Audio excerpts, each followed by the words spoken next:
বিষয় হচ্ছে আপনার যে গরু যত্ন বেশি পাইছে গাবি, ক্যালসিয়াম খাওয়াইছেন, পাউডার খাওয়াইছেন, খাবার ঠিক ছিল, সেজন্য আপনার শরীরে পুষ্টি বেশি আছে, তো এই কারণে আপনার সুযোগ সুবিধা ভালোই ছিল।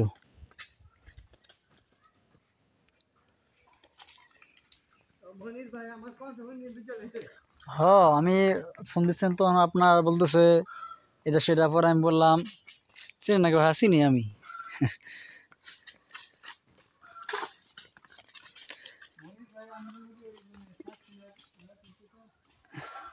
না, লোক খুব ভালো ভাই। যে আপনার 60 টাকা গাবিটা মানে, তো এটা চিকিৎসা মনে করেন যে ফোন দিলে আমি যাই।